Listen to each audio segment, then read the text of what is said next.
यह video class 10 के अर्थशास्त्र का है और इसमें हम बताने वाले हैं अध्याय 1 अर्थव्यवस्था एवं इसके विकास का इतिहास का लघुत्तरीय प्रश्न है। पहला है, अर्थव्यवस्था किसे कहते हैं? उत्तर, अर्थव्यवस्था एक ऐसा तंत्र या ढांचा है जिसके अंतर्गत विभिन्न प्रकार की आर्थिक क्रियाएं संपादित की जाती है, जैसे कृषि, व्यापार, उद्योग, बीमा, बैंकिंग, परिवहन एवं संचार आदि। आर्थर लेविस के अनुसार अर्थव्यवस्था का अर्थ किसी राष्ट्र के संपूर्ण व्यवहार से होता है जिसके आधार पर मानवीय आवश्यकताओं की संतुष्टि के लिए वह अपने संसाधनों का प्रयोग करता है। ब्राउन के अनुसार अर्थव्यवस्था आजीविका अर्जन की एक प्रणाली है, अर्थात अर्थव्यवस्था समाज की सभी आर्थिक क्रियाओं का योग है। अब है क्वेश्चन नंबर 2, मिश्रित अर्थव्यवस्था क्या है? उत्तर, मिश्रित अर्थव्यवस्था पूंजीवादी एवं समाजवादी अर्थव्यवस्था का मिश्रण है। मिश्रित अर्थव्यवस्था वह अर्थव्यवस्था है जहां उत्पादन के साधनों का स्वामित्व सरकार तथा निजी व्यक्तियों के पास होता है। भारत एक मिश्रित अर्थव्यवस्था वाला देश है। यह अर्थव्यवस्था पूंजीवाद एवं समाजवाद के बीच का रास्ता है। अब है क्वेश्चन नंबर 3। क्वेश्चन नंबर 3 है, सतत विकास क्या है? उत्तर, सतत विकास का शाब्दिक अर्थ है ऐसा विकास जो जारी हो सके, टिकाऊ बना रह सके। सतत विकास में न केवल वर्तमान पीढ़ी बल्कि भावी पीढ़ी के विकास को भी ध्यान में रखा जाता है। ब्रुंडलैंड आयोग ने सतत विकास के बारे में बताया है कि विकास की वह प्रक्रिया जिसमें वर्तमान की आवश्यकताएं बिना भावी पीढ़ी की क्षमता योग्यताओं से समझौता किए पूरी की जाती है। ठीक है। अब है क्वेश्चन नंबर 4, आर्थिक नियोजन क्या है? ठीक है। उत्तर, आर्थिक नियोजन का अर्थ राष्ट्र प्राथमिकताओं के अनुसार देश के संसाधनों का विभिन्न विकासात्मक क्रियाओं में प्रयोग करना है। भारत में आर्थिक विकास का श्रेय नियोजन को दिया जा सकता है। भारत में नियोजन का मुख्य उद्देश्य विकास की दर को बढ़ाना, कृषि व उद्योग का आधुनिकीकरण, आत्मनिर्भर व सामाजिक न्याय है। योजना आयोग के शब्दों में आर्थिक नियोजन का अर्थ राष्ट्र की प्राथमिकताओं के अनुसार देश के संसाधनों का विभिन्न विकासात्मक क्रियाओं में प्रयोग करना है। ठीक है। उसके बाद है क्वेश्चन नंबर 5। क्वेश्चन नंबर 5 है, मानव विकास रिपोर्ट क्या है? यानी HDI के बारे में पूछ रहा है। उत्तर है, संयुक्त राष्ट्र विकास कार्यक्रम द्वारा प्रकाशित मानव विकास रिपोर्ट विभिन्न देशों की तुलना लोगों के शैक्षिक स्तर, उनकी स्वास्थ्य स्थिति और प्रति व्यक्ति आय के आधार पर करती है। मानव विकास सूचकांक के 3 सूचक है। पहला, जीवन प्रत्याशा, दूसरा शिक्षा प्राप्ति, तीसरा जीवन स्तर। HDI मतलब हो जाएगा मानव विकास रिपोर्ट। तीनों सूचकांक का औसत होता है। पैमाने पर सभी देशों की HDI दर 0 से 1 होती है। SDI मतलब होता है ह्यूमन डेवलपमेंट इंडेक्स। ठीक है। अब है क्वेश्चन नंबर 6, आंतरिक संरचना पर प्रकाश डालें। उत्तर, आंतरिक संरचना का मतलब उन सुविधाओं तथा सेवाओं से है जो देश के आर्थिक विकास के लिए आवश्यक होते हैं। वे सभी तत्व जैसे बिजली, परिवहन, बैंकिंग, संचार, स्कूल, कॉलेज, अस्पताल आदि देश के आर्थिक विकास के आधार हैं। उन्हें देश का आधारिक संरचना कहा जाता है। किसी देश का आर्थिक विकास आधारभूत संरचना पर निर्भर करता है। अब है दीर्घोत्तरीय प्रश्न। चलिए, दीर्घोत्तरीय प्रश्न संख्या 1 है,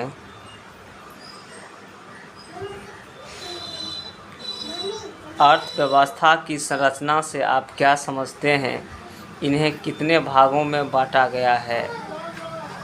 उत्तर, अर्थव्यवस्था की संरचना से तात्पर्य विभिन्न उत्पादन क्षेत्रों में इसके विभाजन से है।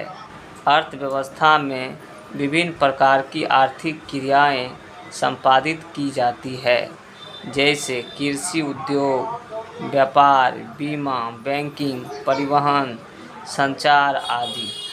उन क्रियाओं को मोटे तौर पर 3 भागों में बांटा गया है। पहला, प्राथमिक क्षेत्र, दूसरा, द्वितीयक क्षेत्र, तीसरा, तृतीयक क्षेत्र या सेवा क्षेत्र। पहला, प्राथमिक क्षेत्र। प्राथमिक क्षेत्र को कृषि क्षेत्र कहा जाता है। इसके अंतर्गत कृषि, पशुपालन, मछली पालन आदि व्यवसाय आते हैं। दूसरा, द्वितीयक क्षेत्र। द्वितीयक क्षेत्र को औद्योगिक क्षेत्र कहा जाता है। इसके अंतर्गत खनिज, व्यवसाय, निर्माण कार्य, जन उपयोगी सेवाएं जैसे गैस और बिजली आदि के उत्पादन आते हैं। तीसरा, तृतीयक क्षेत्र। तृतीयक क्षेत्र को सेवा क्षेत्र कहा जाता है। इसके अंतर्गत बैंक एवं बीमा, परिवहन, संचार एवं व्यापार आदि क्रियाएं आती है। अब है क्वेश्चन नंबर 2, ये दीर्घोत्तरीय क्वेश्चन है, आर्थिक विकास क्या है? आर्थिक विकास तथा आर्थिक वृद्धि में अंतर बतावे। ठीक है, चलिए थोड़ा उत्तर है, आर्थिक विकास की परिभाषा को लेकर अर्थशास्त्रियों में काफ़ी मतभेद है। इसकी एक सर्वमान्य परिभाषा नहीं दी जा सकती है। प्रोफेसर रोस्टोव के अनुसार आर्थिक विकास एक ओर श्रम शक्ति में वृद्धि की दर तथा दूसरी ओर जनसंख्या में वृद्धि के बीच का संबंध है।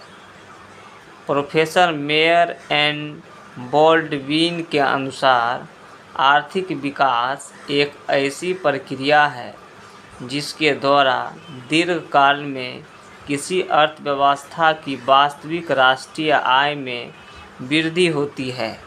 अर्थात आर्थिक विकास आवश्यक रूप से परिवर्तन की प्रक्रिया है। इससे अर्थव्यवस्था के ढांचे में परिवर्तन होता है। इसके चलते प्रति व्यक्ति वास्तविक आय बदलती है तथा आर्थिक विकास के निर्धारक निरंतर बदलते रहते हैं। अब है आर्थिक विकास एवं आर्थिक वृद्धि में अंतर। सामान्यतः आर्थिक विकास तथा आर्थिक वृद्धि में कोई अंतर नहीं माना जाता है। दोनों शब्दों को एक दूसरे के स्थान पर प्रयोग किया जाता है। श्रीमती उर्मिला हिक्स के अनुसार वृद्धि शब्द का प्रयोग आर्थिक दृष्टि से विकसित देशों के संबंध में किया जाता है, जबकि विकास शब्द का प्रयोग और विकसित अर्थव्यवस्था के संदर्भ में किया जा सकता है। आर्थिक विकास से तात्पर्य राष्ट्रीय में वृद्धि के साथ साथ उत्पादन क्षमता के विस्तार से होता है, जबकि आर्थिक वृद्धि से तात्पर्य राष्ट्रीय आय में वृद्धि से है। ठीक है। अब है क्वेश्चन नंबर 3।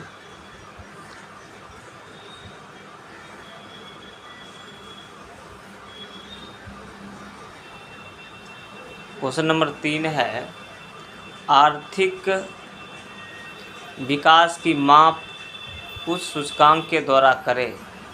उत्तर, आर्थिक विकास की माप एवं सूचकांक निम्नलिखित है। पहला, राष्ट्रीय आय। राष्ट्रीय आय को आर्थिक विकास का एक प्रमुख सूचक माना जाता है। किसी देश में एक वर्ष की अवधि में उत्पादित सभी वस्तुओं एवं सेवाओं के मौद्रिक मूल्य के योग को राष्ट्रीय आय कहा जाता है। सामान्य तौर पर जिस देश का राष्ट्रीय आय अधिक होता है वह देश विकसित कहलाता है, और जिस देश का राष्ट्रीय आय कम होता है वह देश अविकसित कहलाता है। अब है प्रति व्यक्ति आय। आर्थिक विकास की माप के लिए प्रति व्यक्ति आय को सबसे उचित सूचकांक माना जाता है। प्रति व्यक्ति आय देश में रहते हुए व्यक्तियों की औसत आय होती है। राष्ट्रीय आय को देश की कुल जनसंख्या से भाग देने पर जो भागफल आता है वह प्रति व्यक्ति आय कहलाता है। अब है मानव विकास सूचकांक। ये तीसरा है। किसी भी देश का मानव विकास सूचकांक पहला जीवन आशा, दूसरा शिक्षा प्राप्ति तथा जीवन स्तर के द्वारा निर्धारित होता है, अर्थात STI 3 सूचकांकों का औसत है। ठीक है। पैमाने पर सभी देश की SDI दर 0 से 1 होती है। विकसित देशों की सूचकांक दर ऊंची होती है, जबकि अविकसित देशों की सूचकांक दर HDI नीची होती है। नॉर्वे का SDI 0.965 है, जबकि भारत का SDI 0.611 है।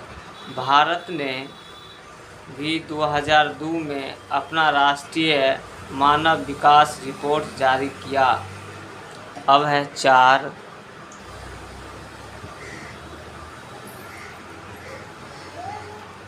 है उपभोक्ता व्यय।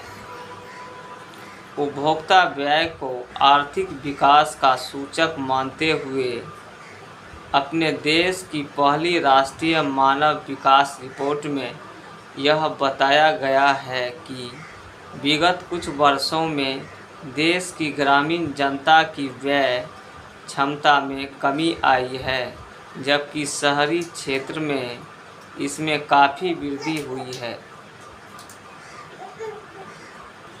अब है क्वेश्चन नंबर 4। बिहार के आर्थिक पिछड़ेपन के क्या कारण है? बिहार के पिछड़ेपन दूर करने के लिए कुछ मुख्य उपाय बतावें। उत्तर, बिहार के आर्थिक पिछड़ेपन के निम्नलिखित कारण है। पहला, तेज़ी से बढ़ती हुई जनसंख्या। बिहार में जनसंख्या काफ़ी तेज़ी से बढ़ रही है। इसके चलते विकास के लिए साधन कम हो जाते हैं। अधिकांश साधन जनसंख्या के भरण पोषण में चला जाता है। दूसरा, आधारिक संरचना का अभाव। किसी भी देश या राज्य के विकास के लिए आधारिक संरचना का होना आवश्यक है, लेकिन बिहार इस मामले में काफ़ी पीछे हैं। राज्य में सड़क, बिजली एवं सिंचाई का अभाव है। साथ ही शिक्षा एवं स्वास्थ्य सुविधाएं भी कम है। इस वजह से बिहार में पिछड़ेपन की स्थिति कायम है। अब है तीसरा, कृषि पर निर्भरता। बिहार की अर्थव्यवस्था पूरी तरह कृषि पर निर्भर है। यहाँ की अधिकांश जनता कृषि पर ही निर्भर है। 4. बाढ़ तथा सूखा से क्षति।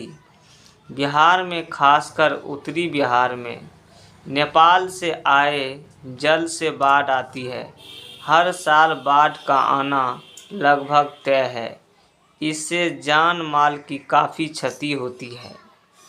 हाल के कोसी प्रलय इसके प्रत्यक्ष प्रमाण है।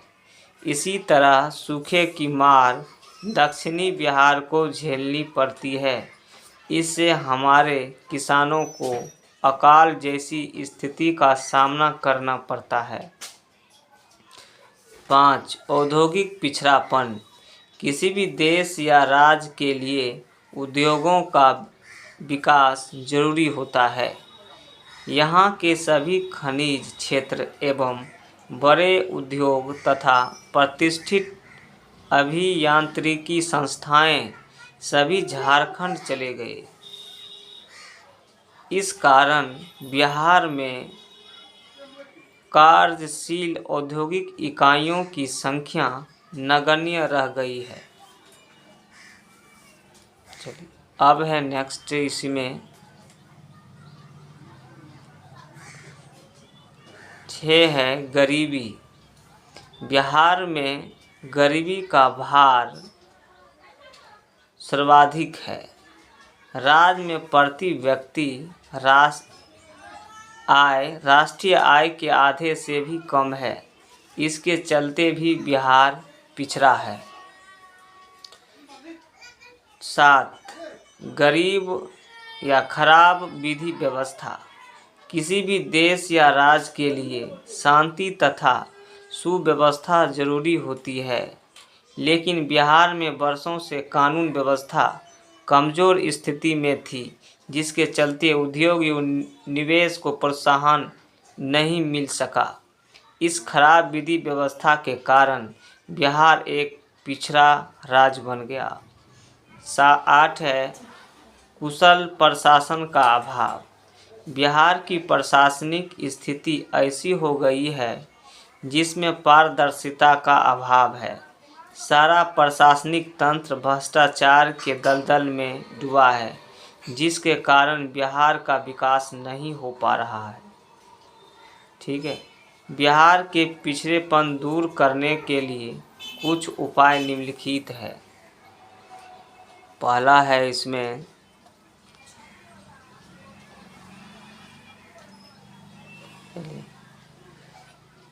जनसंख्या पर नियंत्रण। राज्य में तेजी से बढ़ती हुई जनसंख्या पर रोक लगाया जाए। परिवार नियोजन कार्यक्रमों को लागू किया जाए।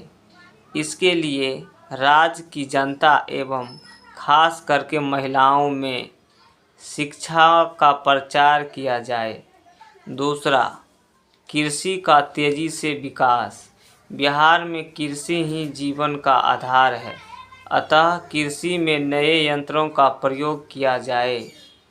उत्तम खाद, उत्तम बीज का प्रयोग किया जाए ताकि उपज में वृद्धि लाई जा सके। इस तरह कृषि का तेजी से विकास दर बिहार का आर्थिक विकास किया जा सकता है। अब है 3, बाढ़ पर नियंत्रण। बिहार के विकास में बाढ़ एक बहुत बड़ा बाधक है। फसल का बहुत बड़ा भाग बाढ़ के चलते बर्बाद हो जाता है। जान माल की भी काफ़ी क्षति होती है।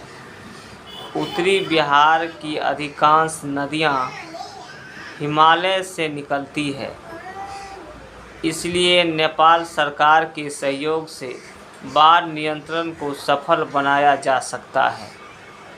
दुर्भाग्य से बिहार का दूसरा भाग सूखे की चपेट में रहता है, अतः सिंचाई की पर्याप्त सुविधा को उपलब्ध कर इस दुखद स्थिति से छुटकारा पाया जा सकता है। 4. आधारिक संरचना का विकास। बिहार में बिजली की काफ़ी कमी है, अतः बिजली का उत्पादन बढ़ाया जाए, सड़क व्यवस्था में सुधार लाया जाए, शिक्षा एवं स्वास्थ्य सुविधाओं में सुधार लाया जाए, जिससे विकास की प्रक्रिया और अधिक आगे बढ़ सके। 5वां है उद्योगों का विकास। बिहार से झारखंड के अलग होने से यह राज्य लगभग उद्योग विहीन हो गया था। मुख्यतः चीनी मिलें बिहार के हिस्से में रह गई थी, जो अधिकतर बंद पड़ी थी। वर्तमान में जर्जर अवस्था के उद्योगों का पुनर्विकास किया जा सके। 6. गरीबी दूर करना। बिहार में गरीबी का सबसे अधिक प्रभाव है। गरीबी रेखा के नीचे लगभग 42% से भी अधिक लोग यहाँ जीवन बसर कर रहे हैं। इनके लिए रोजगार की व्यवस्था की जाए। स्वरोजगार को बढ़ावा देने के लिए इन्हें प्रशिक्षण दिया जाए। 7. शांति व्यवस्था की स्थापना।